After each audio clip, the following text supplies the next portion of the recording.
I don't know if the concept of soft power is dead or no longer useful. On the contrary, I think that it still is, and the question that we'll be addressing today is whether China has it, and if so, in what respects, and if not, how does China accumulate soft power? For those of you who aren't completely familiar with the concept, it was developed by a leading international relations scholar who also happens to be a monthly contributor to Project Syndicate, named Joseph Nye of Harvard University. He noticed that countries' influence in international politics is not simply a function of how many tanks they have and how many aircraft carriers they have, how many troops they have. It's also a matter of how capable they are of attracting the attention, the respect, the authority of other countries, not through intimidation and fear and military hard power, but through things like the Beatles or jazz or basketball. These are as much factors in international politics in terms of how countries view each other as military power. And Joseph Stalin famously asked the question, how many troops has the Pope? Well, maybe a few, the Swiss Guards, but he also had 1 billion believers around the world. That's soft power. The panel that we have here today is an extremely distinguished group of economists and economic observers. And so we'll focus a little bit first on the economy, because a country's economic model is also a powerful, perhaps the most powerful source of soft power. How attractive is a country's economic model? And it's a very pressing question today because for decades, the US was seen as the economic model that countries should emulate and that many countries wanted to emulate.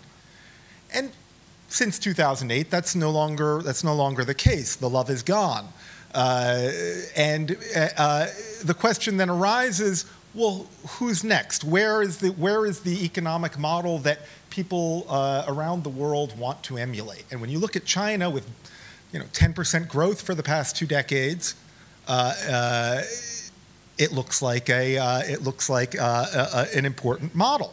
But is it a model that has already been established? And is it a model that has solved all of its problems? And interestingly, this morning I was editing another piece by one of our other monthly columnists, Ken Rogoff, who is an economics professor at Harvard and former chief economist of the IMF.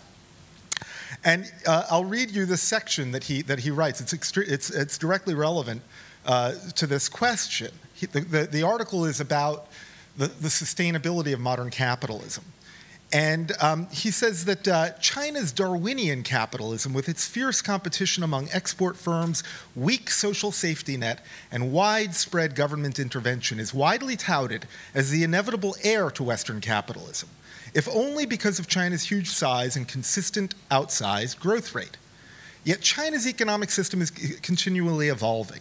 Indeed, it is far from clear how far China's political, economic, and financial structures will continue to transform themselves, and whether China will eventually morph into capitalism's new exemplar. In any case, China is still encumbered by the usual social, economic, and financial vulnerabilities of a rapidly growing lower-income country. So this is how I would like to begin, and I'll start with Professor Fan Gang of Peking University, one of mainland China's most influential economists. How do you respond to that? Well, basically, I would agree with him.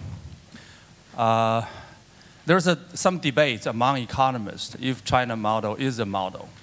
I'm on the school that believing, even if China now can call a model, it's a model for development. It's not a really settled model. It may give people some clue for the problems and how to address those problems in the early stage of development. That's something I would like to remind you. Economic development is different from economic growth.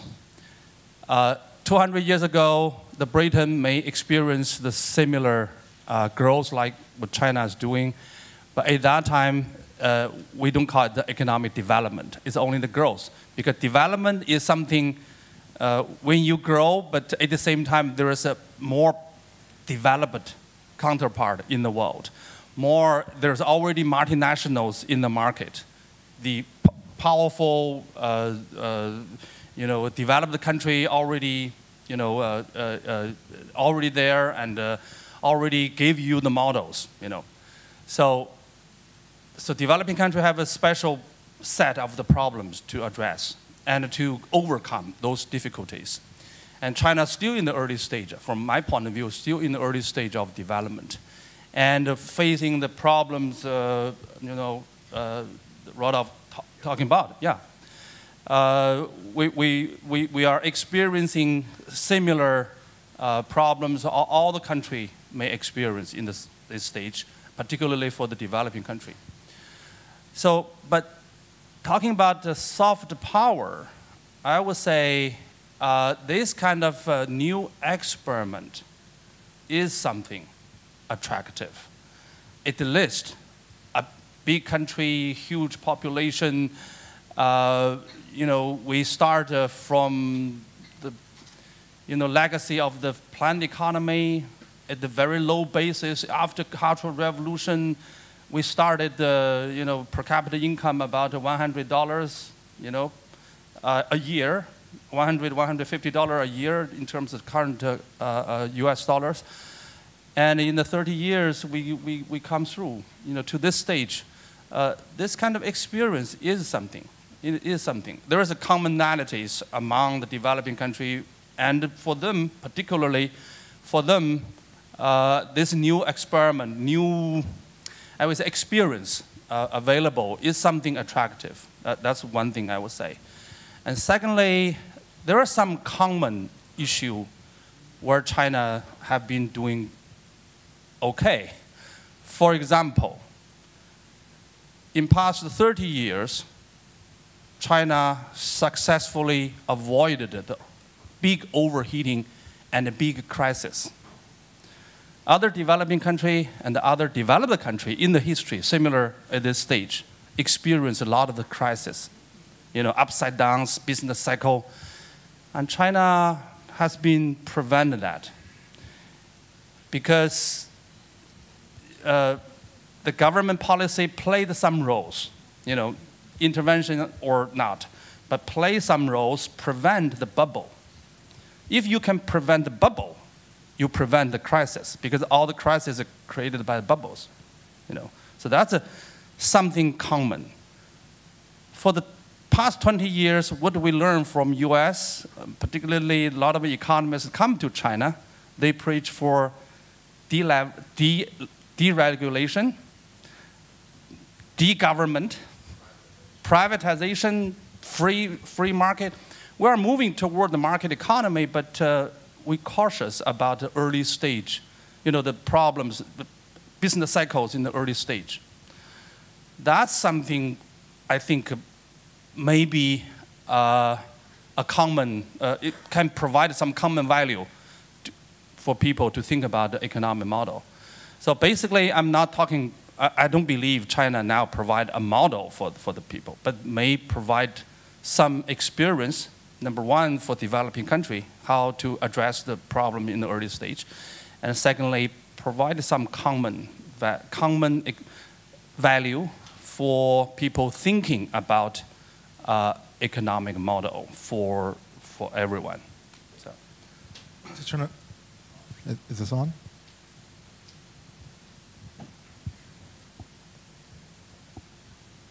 Okay.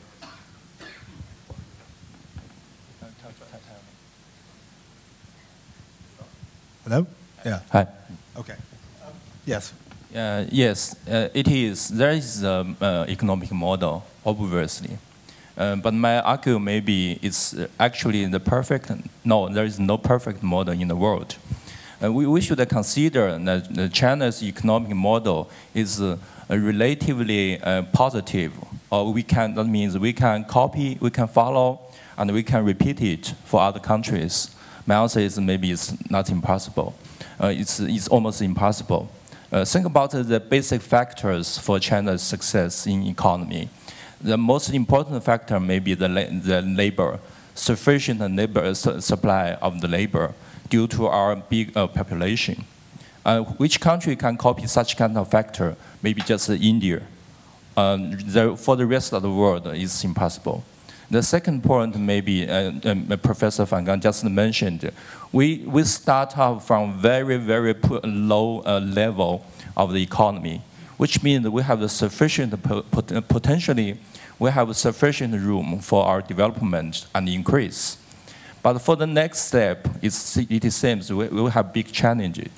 How to increase, how to avoid some potential risk, especially, for example, the poverty gap, big poverty gap in China, how to narrow it.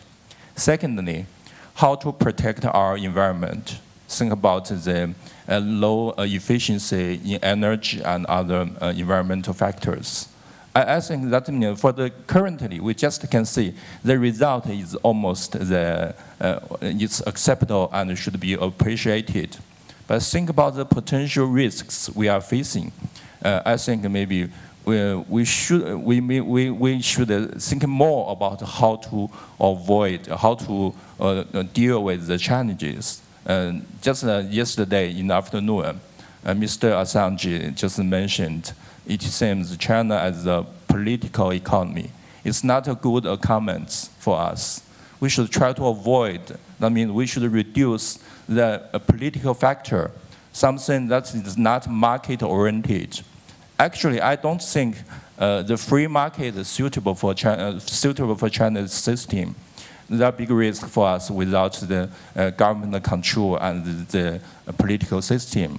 But to try to reduce the influence of the government sector, try to increase the importance of the private sector, may be more important for the future of China. Thank you. Casey Chan, you have sort of a special perspective. You know, Hong Kong is part of China, but you have a quasi-outsider perspective. How do you view China's economy? Is there a model? Is there the potential for attraction to vis-a-vis other parts of the world?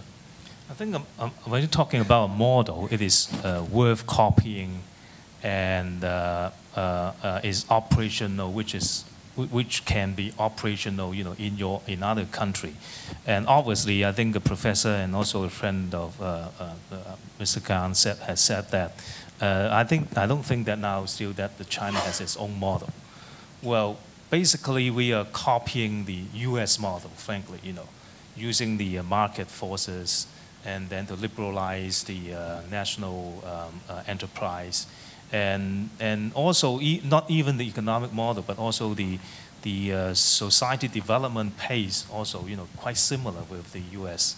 So when you're talking about the model, I think as China, but for China, I think we need to find out our model, you know, frankly, because if China is still following this path of development, you know, it is may not be sustainable, you know.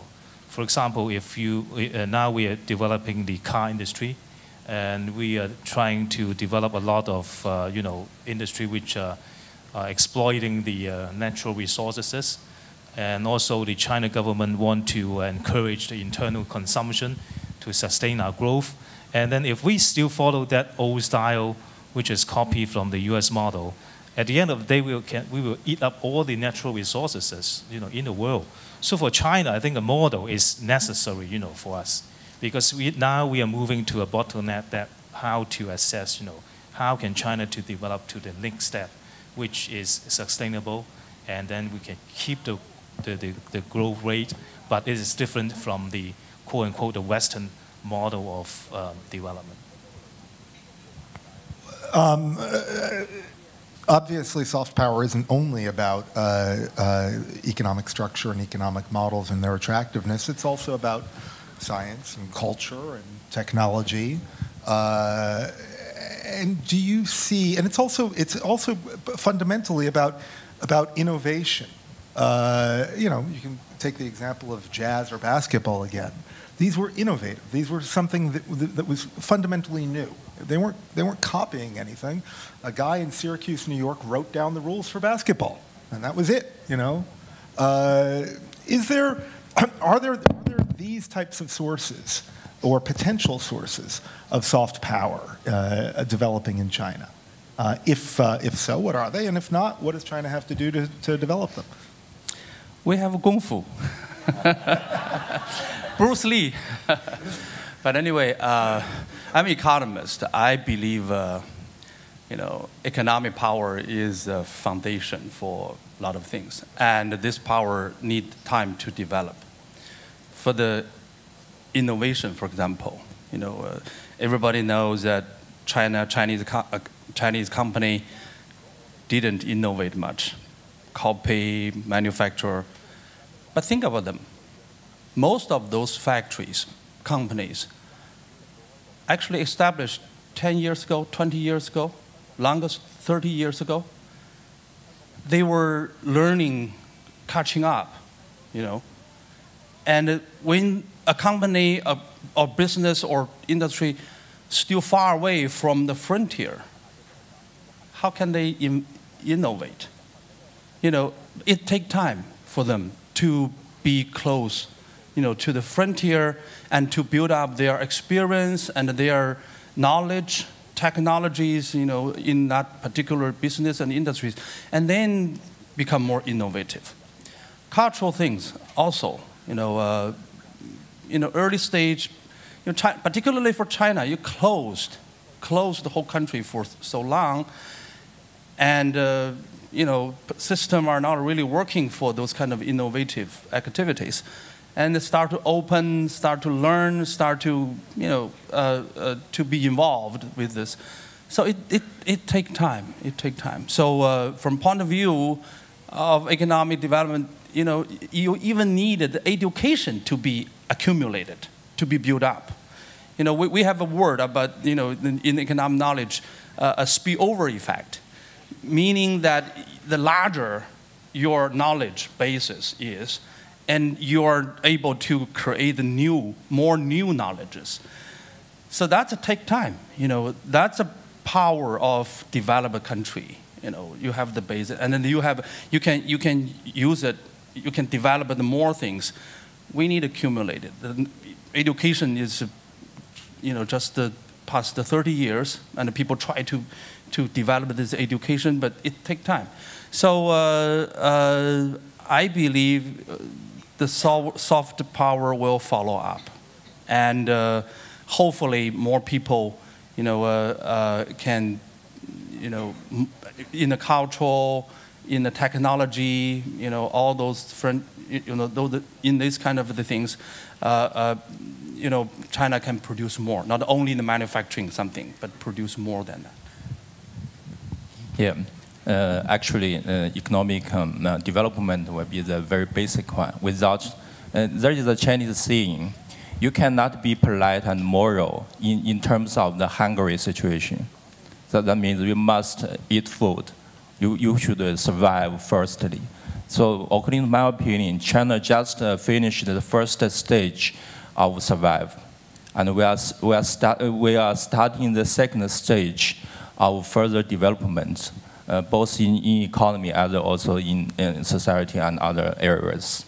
But think about the soft power. If we turn to the topics, my point may be the culture will be the most important. Professor just mentioned Chinese Kung Fu. And there are another two C at least, Chinese cooking. That's also culture and soft power. You will feed for the stomachs of worldwide. You can be attractive worldwide, just like the French cuisine or others. And another one, maybe more important in terms of culture, is Confucius institution, maybe we can mention. That means China's traditional culture and the core value.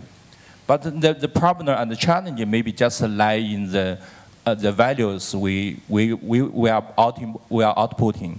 So how can China contribute to the value universal? When we mention about the culture, we just see maybe we can emphasize that China it's a country with long history, with very unique tradition and value.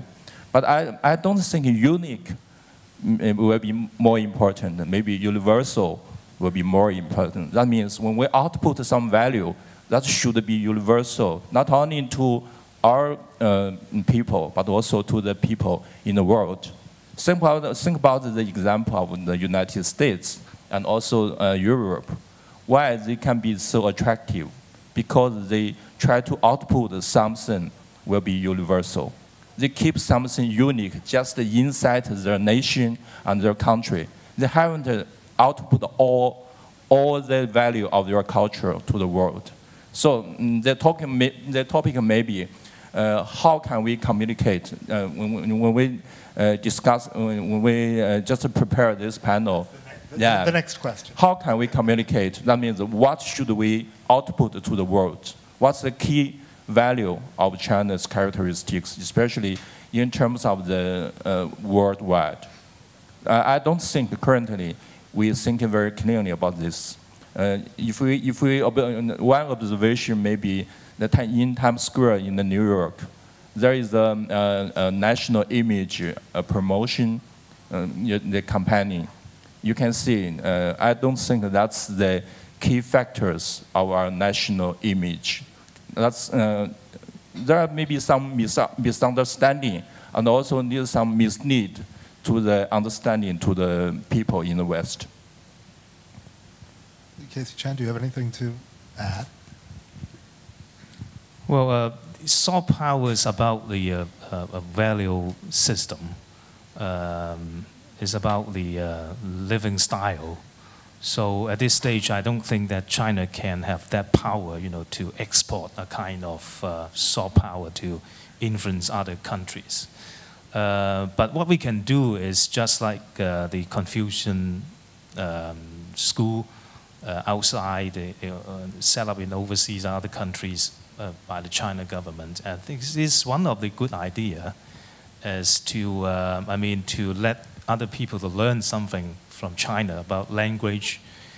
Cooking is one of the good item, a good idea, and also say the history, antiques, appreciation, something like that. I mean they can do. But for me, I think one minor thing is that I think to use the name of Confucian is not quite suitable. Because in China, in ancient China, the most brightest, in culture, in China history, is the 百家争鸣, is the different schools advocating, their ideas. So why don't we just give the name of China Cultural Institute, that kind of things, that to show that we are advocating or selling our Chinese culture, rather than just the Confucianism. And many things that can we do, but we can't expect too much, because I believe that the soft power is going along parallel with the hard power. So when China is not still a big economic power, we can't, export like US, they have a lot of films, cartoons, lifestyle things. But for us, we can't just do very minor things, but we can do something. And also, for me, I think Hong Kong is also a good place, for China to have this place to have an exchange of the Western and Chinese culture and ideas. And I think for Hong Kong, it's still a very, very valuable place, for the whole country, to do it here. Just like this, forum is one of the very typical example. We're sitting here, people from different background, different countries, to discuss this kind of, maybe for in China, a bit sensitive topics, But here we sit down and then we can exchange so freely, So why don't, the Beijing government try to use here more as a place, to build up its soft power? Actually, the early days, Hong Kong, because Hong Kong economically more developed than the mainland. So the early days, Hong Kong language, Hong Kong pop music, whatever, become so popular in China. At that time, I think Hong Kong really had the soft power. Well, I would also say that China may have more soft power than all of you are giving it credit for. And I'll give you an example from my hometown, New York City. There is now a public school downtown, a Mandarin language school. It's Mandarin and English. And it is one of the hardest public schools to get into. If you're a family in New York, and you have African American children, Hispanic children, obviously Chinese children, and they all speak fluent Mandarin now. And it's not simply that the school is academically very challenging and very good, but also parents really want their children to learn Mandarin. And you look for a Mandarin au pair to raise your children if you're wealthy, and because everybody sees this, that China is, in some respect, the future. Now, when we were talking before, we were discussing another aspect of soft power, and this was the way that Chinese public officials, government officials, communicate soft power, or are able to build soft power through their means of communication. And this is, this sort of brings this brings greater relevance to this meeting, which is, public relations and media professionals and news professionals. And so I'd like to pose that as the next question, and then open up the discussion for questions from the audience. So if the three of you can briefly address how China communicates its values, what are the strengths and shortcomings of its approach? You're journalists. Yeah. You go ahead. Start with the journalist. Maybe I can start. Yeah. Actually, China is not a good country to communicate very fluently, smoothly with the world, because due to we close our door. I mean the nation's door for quite a long time. So when we open our door to the world, we found that there are a big gap between China and the world. So how to communicate is difficult. According to my observation, maybe there are three ways. First, to establish our own media in the world. For example, we have Chinese media in Europe and in the United States. Either in Chinese, also we have English one. But that lack of the influence in the mainstream of the society. Second, maybe in the future, if we have sufficient power, we can buy it, just like Mr. Murdoch have done. We can get some of the ownership of the influential media in the West.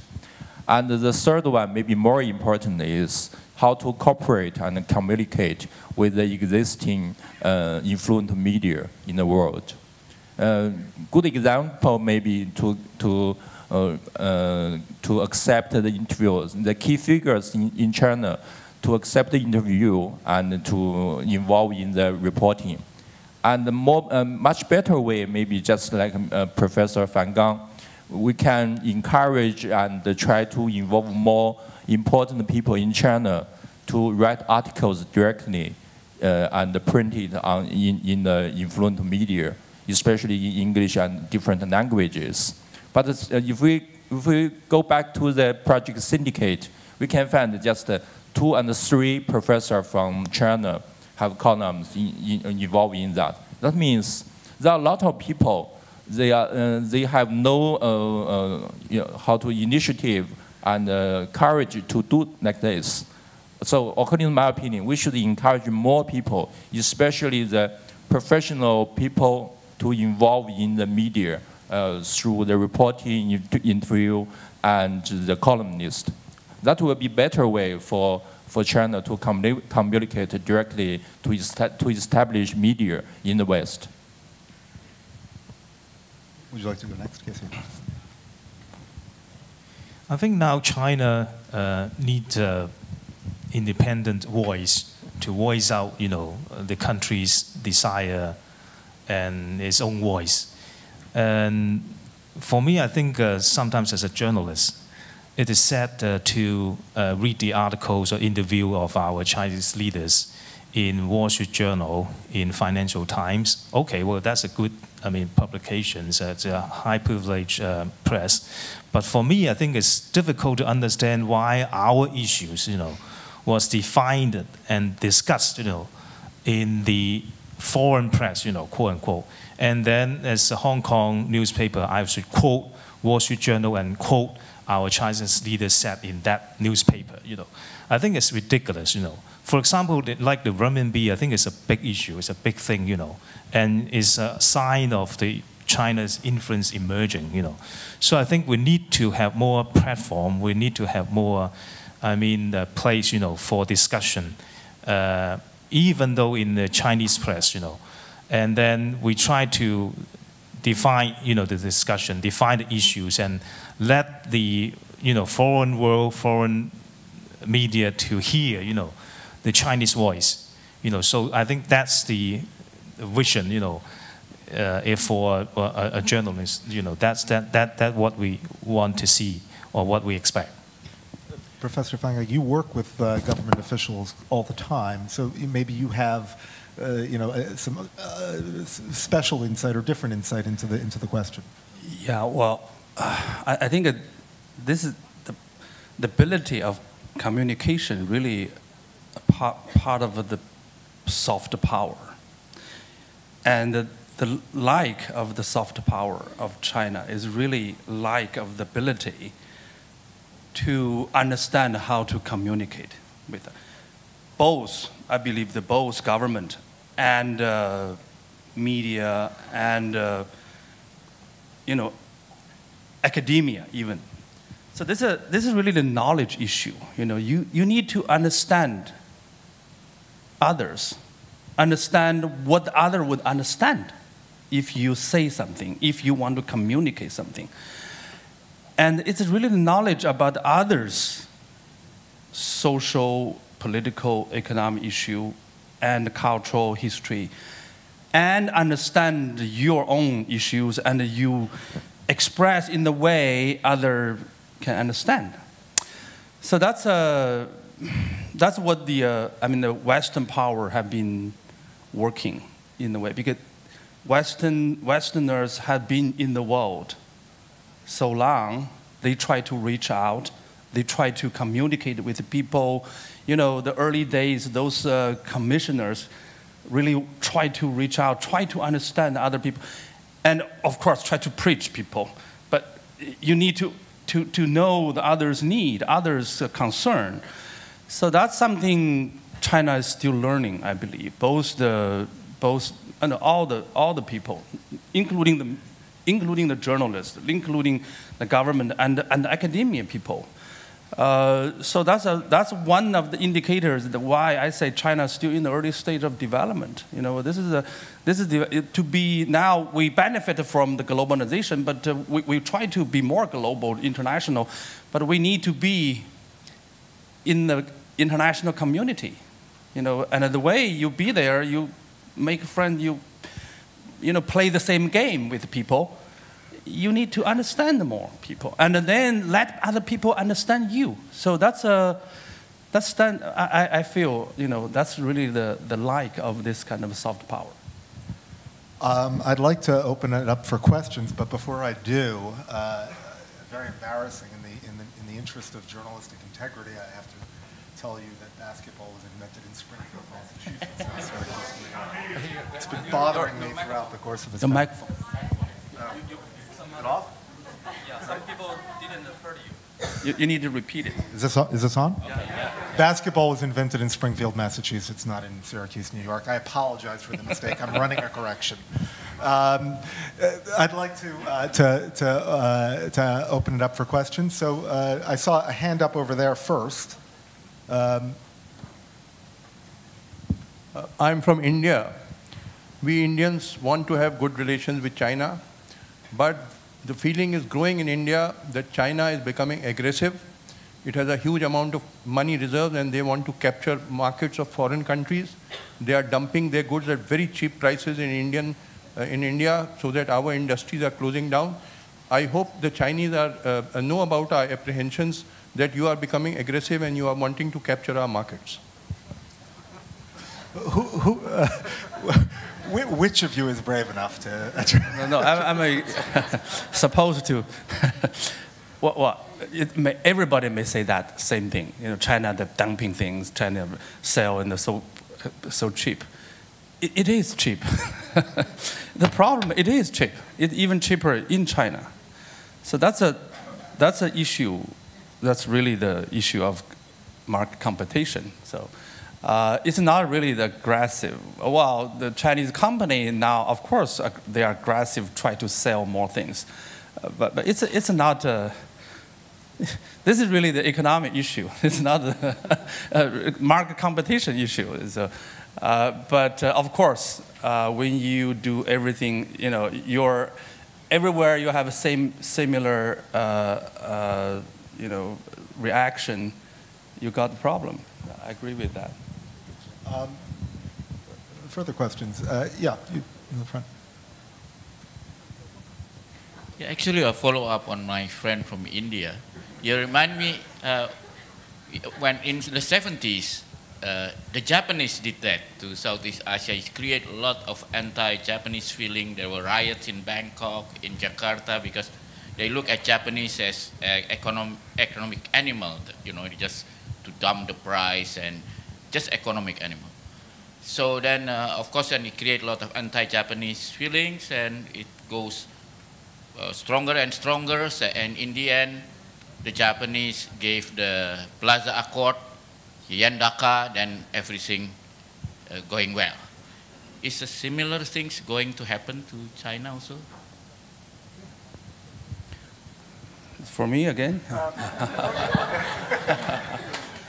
Whoever. I don't think it's a similar. That means China, the structure, the economic structure compared with China and Japan, completely different. Japan import almost everything and manufacture it and then export almost everything to the world. But China is not just similar.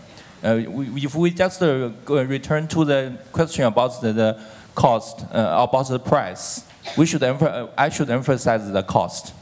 The business people won't sell their products below their cost.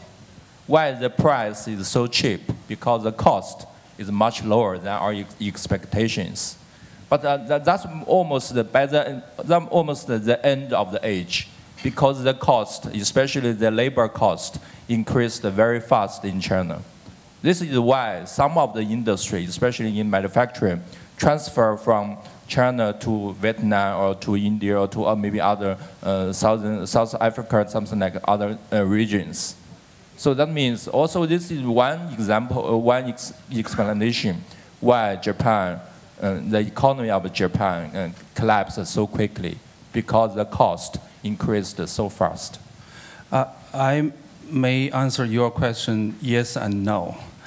No and yes.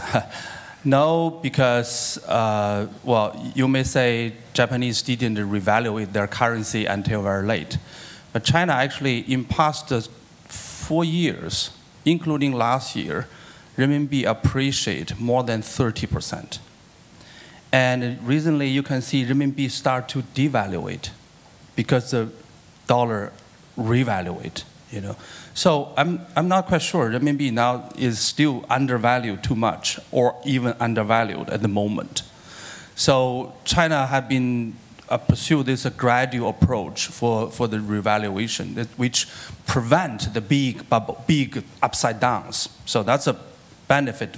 I would say benefit for everybody. So from that point of view, that kind of advantage of undervalued currency is not as much as that time Japan had.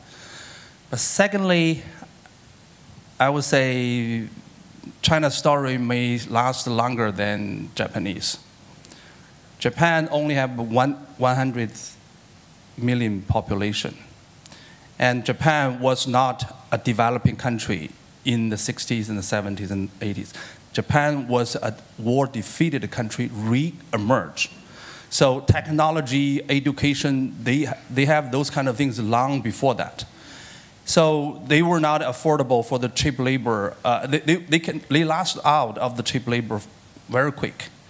But China, we got 1.3 billion population, and most of them still, I mean, 30 to almost 40% of them still as farmers, earn only half of the migrant workers. Think about it. They still need to work, still need to find a new job, relocated to the other industries. So if China can continue to grow, this kind of a story, this kind of a competitiveness will still be there, still cause the problem of other countries. So that's a reality we are facing. We are facing. We cannot artificially increase the prices. We cannot stop the Chinese companies to sell. So that will cause tensions, cause the trade problems. But that's China have to deal with. So that's a reality. You know, India eventually will face the similar thing. India will have more population than China eventually. So that's the issue we have. And the whole world now is about. Whole world, before only 1 billion people enjoy the material, modernization. Now another 4 billion want to join. Another 2 billion still lag behind. So that's a fundamental competition we are facing. So that's reality of the world that we have to think about it. You had something you wanted to add. Very briefly. For China, I think that Japan is a lesson that China should learn, and in my impression that Japan is a negative lesson to China, because finally in monetary policy, Japan lost its final decision and final say, to let the yuan appreciate, and then up to this stage. I think so. For my impression, I don't know, maybe Professor knows more than me, that most of the Chinese, academic officials feel that Japan is the lesson that which China should consider, not to repeat it, what happened there. And also for the Indian gentleman, well, what I want to say is, well, it maybe look like a China government spokesman. China government, in fact, has a lot of money, but how to balance it is to let the money go out, to buy things, to invest in other places. But the reality is that they can't. Just like the recent example is to want to buying the Iceland's a place, for development. And also many of the projects abroad, overseas, finally elapse.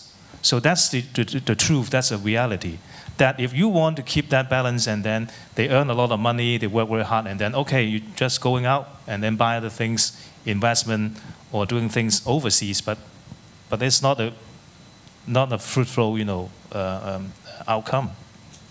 There was a question over there, and then you guys over here, you're lagging. It's 3-0 over here, so I'll pick on you next, but there was one more over here, and then we'll concentrate on this side for a while.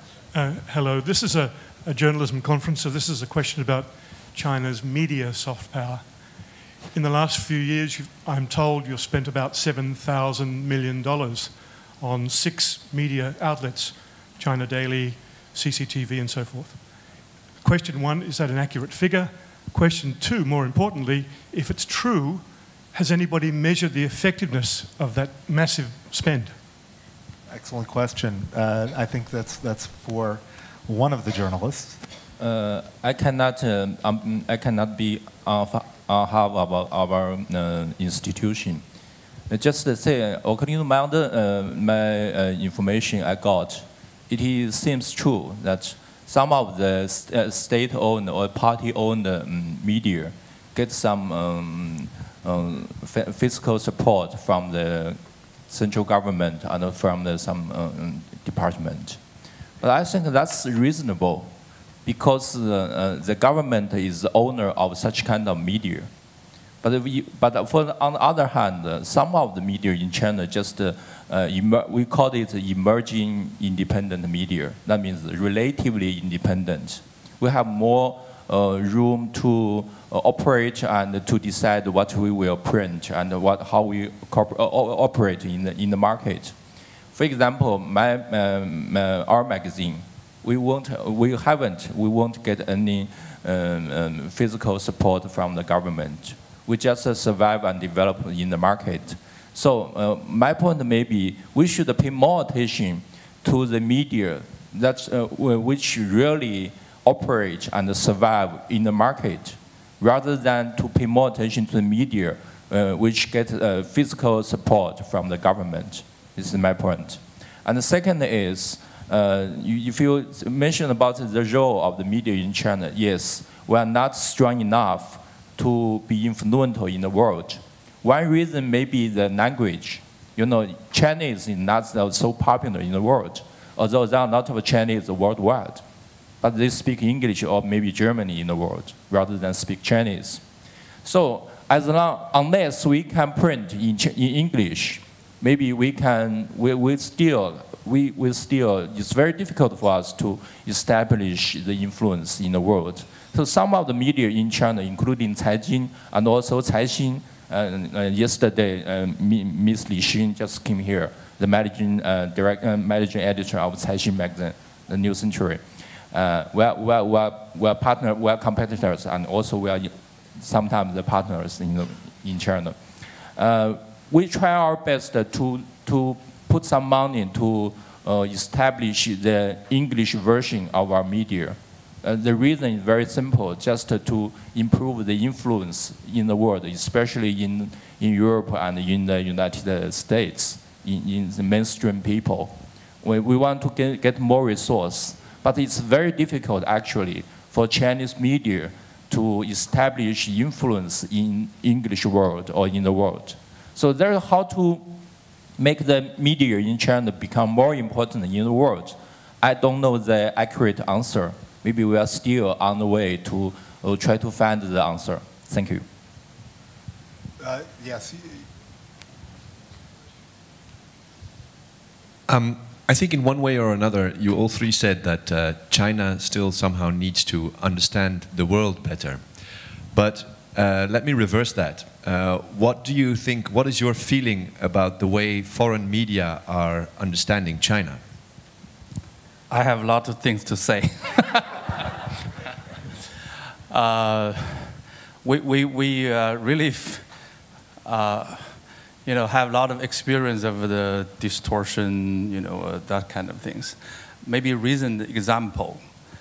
I think, I don't remember, I just look at the paper, but I really, because the several magazines, several journals on the table, either Economist or the Time magazine, carry on an article about China's housing market bubble. It described basically the story is about one city. The city is somewhere, nowhere in Inner Mongolia, on the desert, called Eldos. I don't know if you heard of it. It's a mining city, a lot of money, similar to Dubai. That's actually the second city after Dubai I saw in the world. 70% of the building are under construction, unfinished building. It's definitely a bubble. But that economy, that city is only accounted for 0.000 something of Chinese economy. But the article made the people have the impression that the whole Chinese real estate is something like that. I'm not talking about other things. This is a very typical economic issue. A typical kind of exaggeration or distortion issues. Of course, I appreciate one journalist that even go there, somewhere, nowhere. Better than stay only in Shenzhen, in Shanghai, in Beijing, is to even go there. But I would say you need a big picture. You need I'm not saying the balance. I don't think journalists should be very balanced. I think you need to have a whole picture when you are really address issues. So this year we have this many this kind of the story like this. Anyway, but I understand you cannot cover everywhere, but you need have a bigger picture to understand. Yes, over there.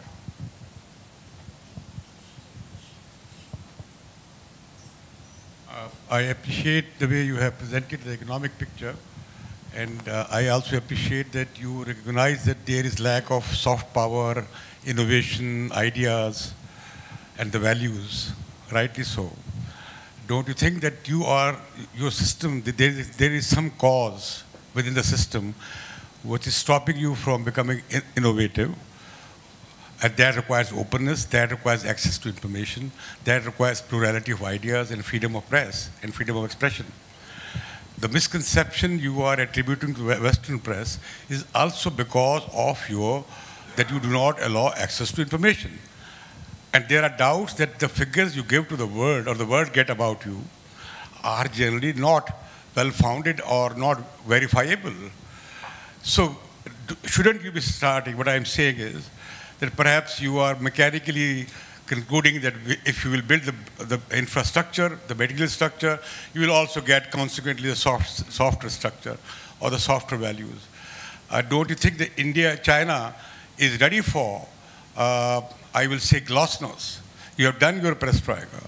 And shouldn't you be starting glasnost, opening your country or society to ideas and views and debates and access to information and plurality?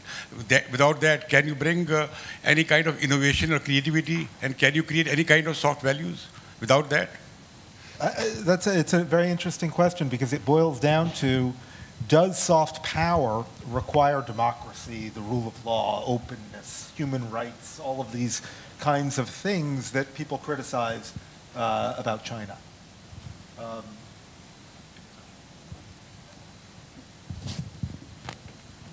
Yes, for me, I think my answer is yes. Yes, because that's the foundation. That's the way that what it can start. But frankly, I think for China, it's still a lot of challenges. And I think also they work very hard. And so I agree, yeah. But that's that's the stage of the different development. In China at this stage, I think they have go through the stage of survival, and now they want to develop, and then the Chinese leader want to have a stable environment. But at the same time, can we keep stable, but also can you introduce more and more democracy? I think that's a big challenge. But for me, I think the answer is very clear. I think it's yes. Yeah, actually, I think this question reflected, the power have some common values. If you want to have a soft power, you have to be attractive and other people, to believe, So that's one thing. Secondly, I think this is issue of, half full, half empty issue. We live in China, we can see, we can feel how the progress have been compared to the past. And I believe every year, every day, there is there is a progress. So that's what we can tell. And I believe this progress continue. And I believe the next generation of leadership and the next generation of the population will move on. And actually, this is an internet issue. The internet factor, Facebook factor, it's really, really helpful. This is give the people a real-time exercise, for that. And this is give people, time to use to those kind of free expression, all those things. So sometimes it's a threat. For me, I think this is a good exercise. That's a start first, and then more institutionalized, more, moving, legal framework forward. So I'm optimistic for the further change. It's a keep moving, keep progressing. So that's for me, it's really the best news we can tell. Do you have anything to add? Or no? Okay. Further question? Yeah. Yeah, thank you. Many journalists in China have been doing a most admirable job, constantly testing the limit of the tolerance of the state's control machinery. And many of them end up in jail in the process. And of course, China's internet police is one of the most powerful in the world. So my question is, given this constant striving for freedom of expression among the public and the increasing need for control by state apparatus, what is the outlook? Do you see a gradual opening up or further tightening?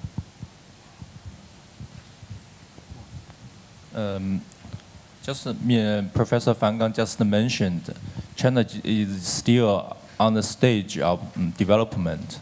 So my understanding is we're just at the beginning of how to communicate not only to the world, but also among the people.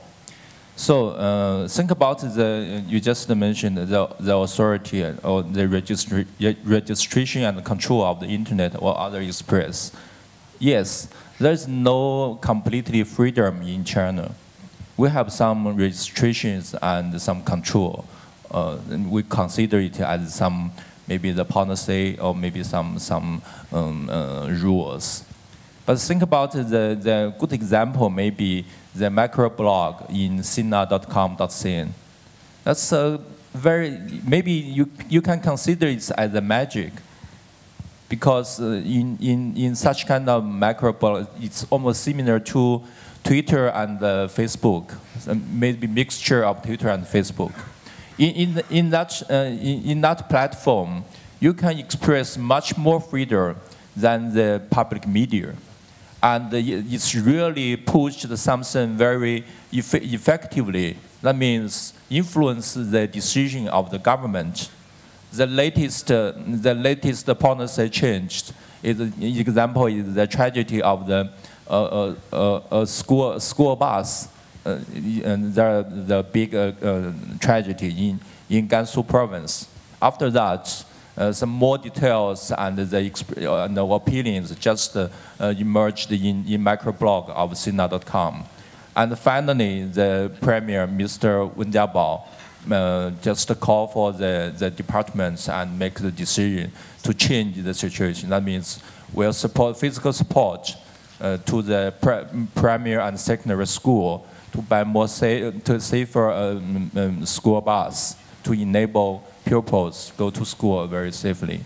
So that means there are progress and changes in China, but that may be lower than our expectation.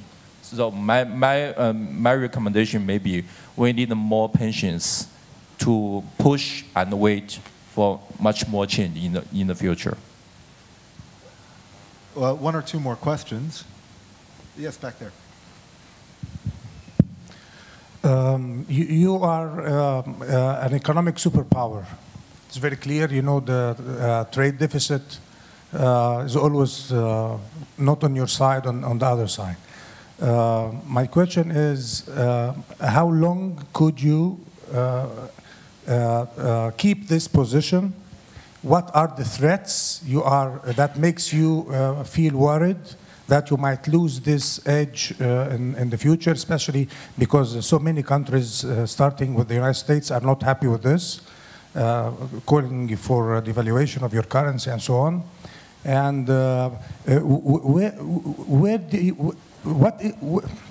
how China do you see it in the future? I mean, where are you heading exactly? If you do have such a thing, China in 50 years or 30 years from today, economically, how would it look like? And where is it going to be internationally? Who's the visionary? I guess, Professor.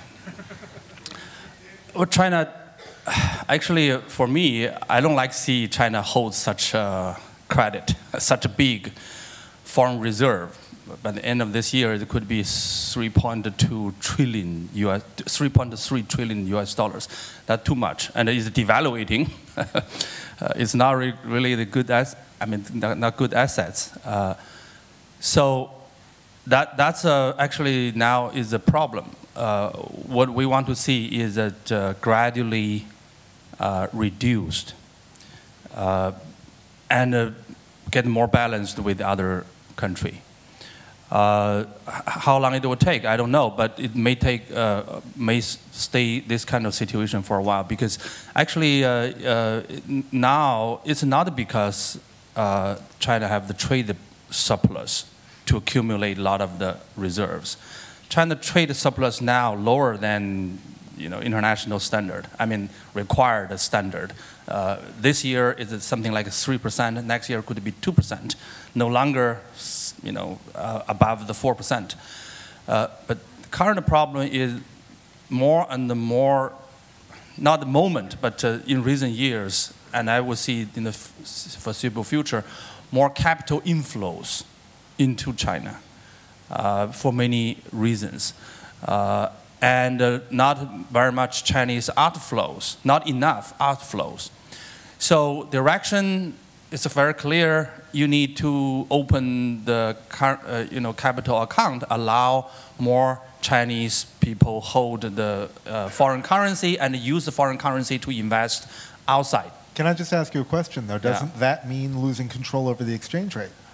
Not necessarily. At the beginning, you still may have some control, like what Japan did in the early days, intervention and some direct control on the exchange rate and on the convertibility. But still, you can have more freedom of the capital outflow, and so that's one of the direction of the reform and the changes. In the question of long term, I do believe, economically speaking, China is moving into, still moving toward the more open, more private ownership-based market economy. But I would like to hope China will take lessons of United States and Europe. Number one, you need a market, but don't trust market too much. You need some regulation, and you need a macroeconomic policy to prevent the bubble. And secondly, be careful about your social welfare programs. Be careful your fiscal expenditures and revenues to try to keep the balance. So far, Chinese government has been cautious. And why they accumulate so much the foreign reserve?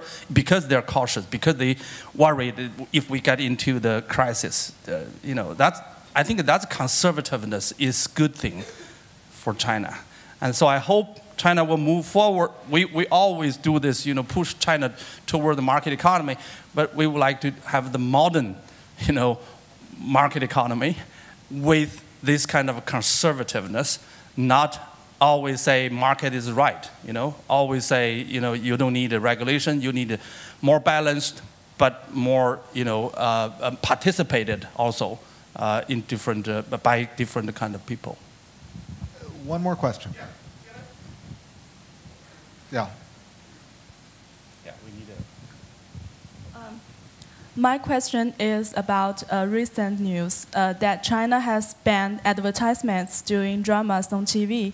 And my question is, what do you think of this regulation from the perspective of economics? Is it appropriate? Thank you. For whom is the question? It's about the journal. Banned the advertisement. Actually, I know very little about the entertainment industry in China because my focus, we just focus on the financial and the business. But if you just mentioned the news, I read this news. It seems it's true. I think it's necessary because the entertainment programs in China's TV station becomes out of control. A lot of very, I think maybe very crazy very crazy, very bad, with very low, very bad program we just get from the West. That's not harmful. That's not useful to the audience. Just the one example. The criteria for me is, if you can accompany with your children, especially your boys and girls, to watch this TV, that will be suitable. If you can't do like this, just destroy it from the public TV program. This is why I support this policy. I think it's necessary. Okay, we really had one real last question from this gentleman over here. Wait for the microphone.